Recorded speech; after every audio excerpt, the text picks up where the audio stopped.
Coba fitur dengarkan berita di News Plus aplikasi RCTI Plus.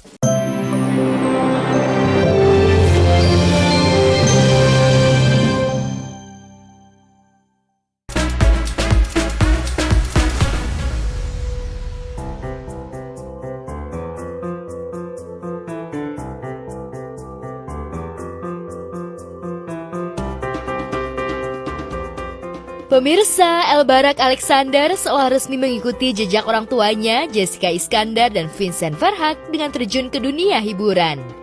Meski masih bau kencur di dunia showbiz, bocah tampan kelahiran 21 Juli 2014 ini sudah mematok tarif khusus yang tentu saja didiskusikan lebih dulu kepada Mama Jedar dan Papa Vincent. Siapa sangka rincian tarif yang El tulis di lembaran buku tulis itu cukup detail dalam menggolongkan tarif khusus disesuaikan dengan hari dan jam tertentu. Lalu benarkah El Barak mematok tarif yang lebih rendah kepada pihak stasiun televisi yang ingin menggunakan jasanya ketimbang tarif tampil di podcast? Dari dia, itu pun aku masih pura-pura, aku bilang, waduh mahal banget El Barak bikin price listnya gitu. Ya udah buat mami bisa nego deh gitu katanya. Ditawarin sih banyak tapi kayaknya belum deh.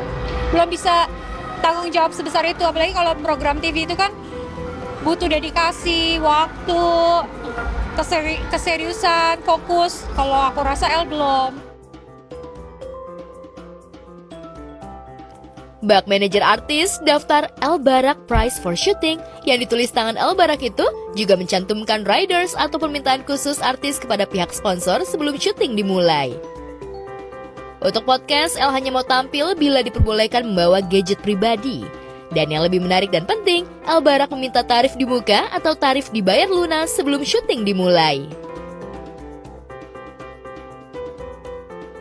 Oh, price list mamanya, karena sewaktu-waktu harga bisa berubah ya. Kira-kira gimana jaga orang tua? Gak tahu, El Barak gak tahu, kan dia juga sekolah ya, gak bisa terlalu capek. Sebagai ibu, tentu saja Jedar bangga pada El Barak yang kecil-kecil sudah punya jiwa manajerial. Lalu benarkah sudah banyak tawaran syuting sejak ia memposting El Barak Price for Shooting ke akun Instagramnya? Benarkah Jedar ingin memanajeri putranya sendiri? Iya, itu pun ide dia, bukan ide dari aku. Kan dia rencananya dia mau ngumpulin duit, jadi aku support lah anak aku mau ngumpulin duit kan.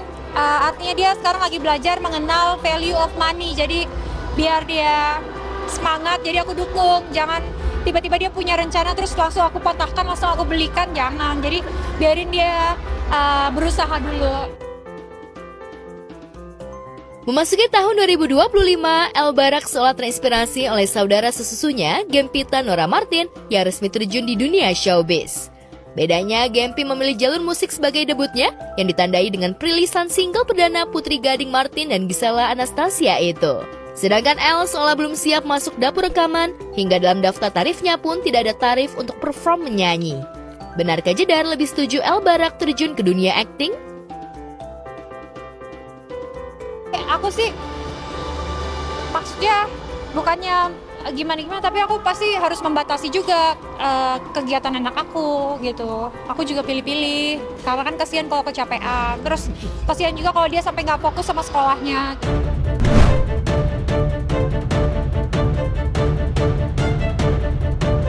Perseteruan penyanyi Agnes Mo dan musisi Ari Bias di tingkat kasasi terkait kasus royalti dan pelanggaran hak cipta masih ditangani oleh para penegak keadilan di jajaran Mahkamah Agung.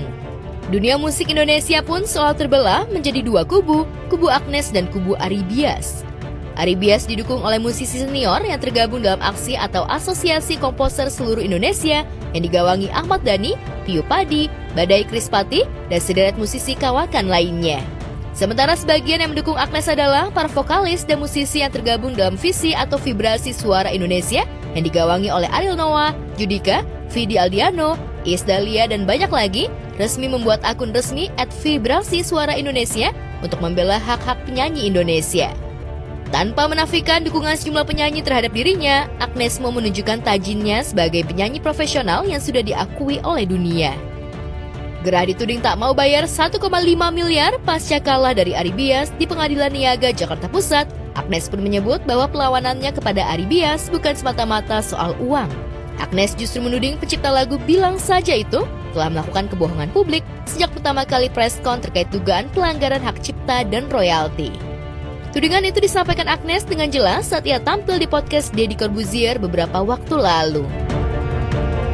Bagi saya sih, saya memperjuangkan hak-hak saya aja gitu. Hak ekonomi saya atas lagu saya yang dibawakan itu gitu. Itu aja sih yang bagi saya sih. Cuman kalau dampaknya nanti bisa gini, bisa gitu, itu silakan aja nanti pakar-pakar hukum yang bicara.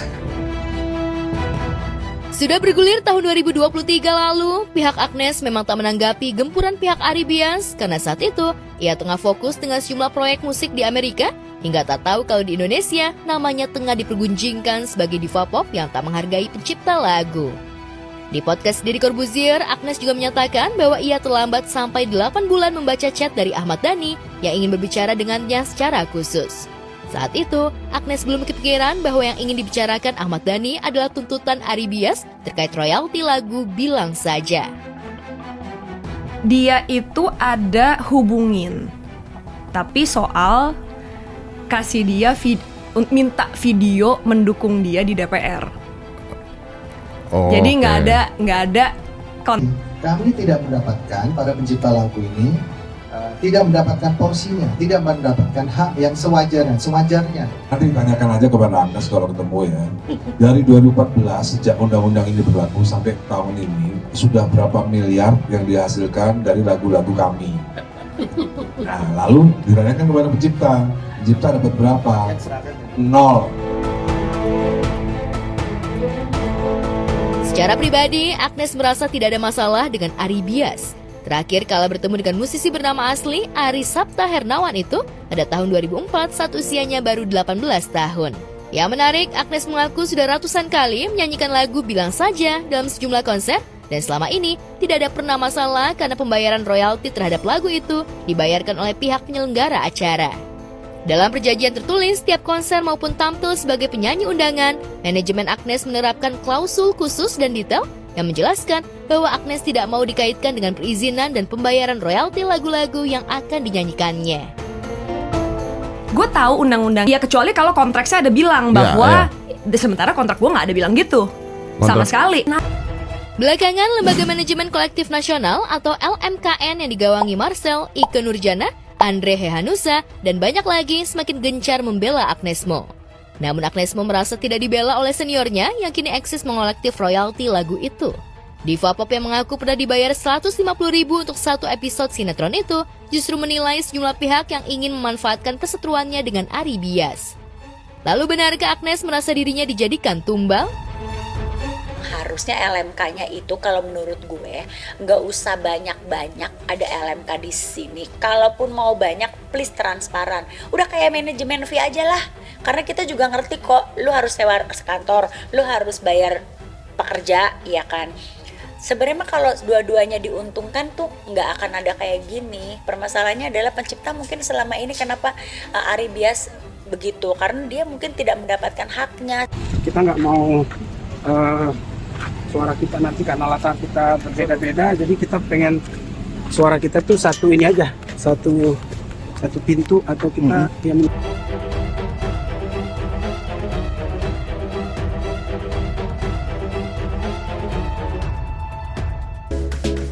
balik kisruh royalti dan gerakan vibrasi suara Indonesia atau visi, harapannya cuma satu nih, para penyanyi or musisi bisa satu visi.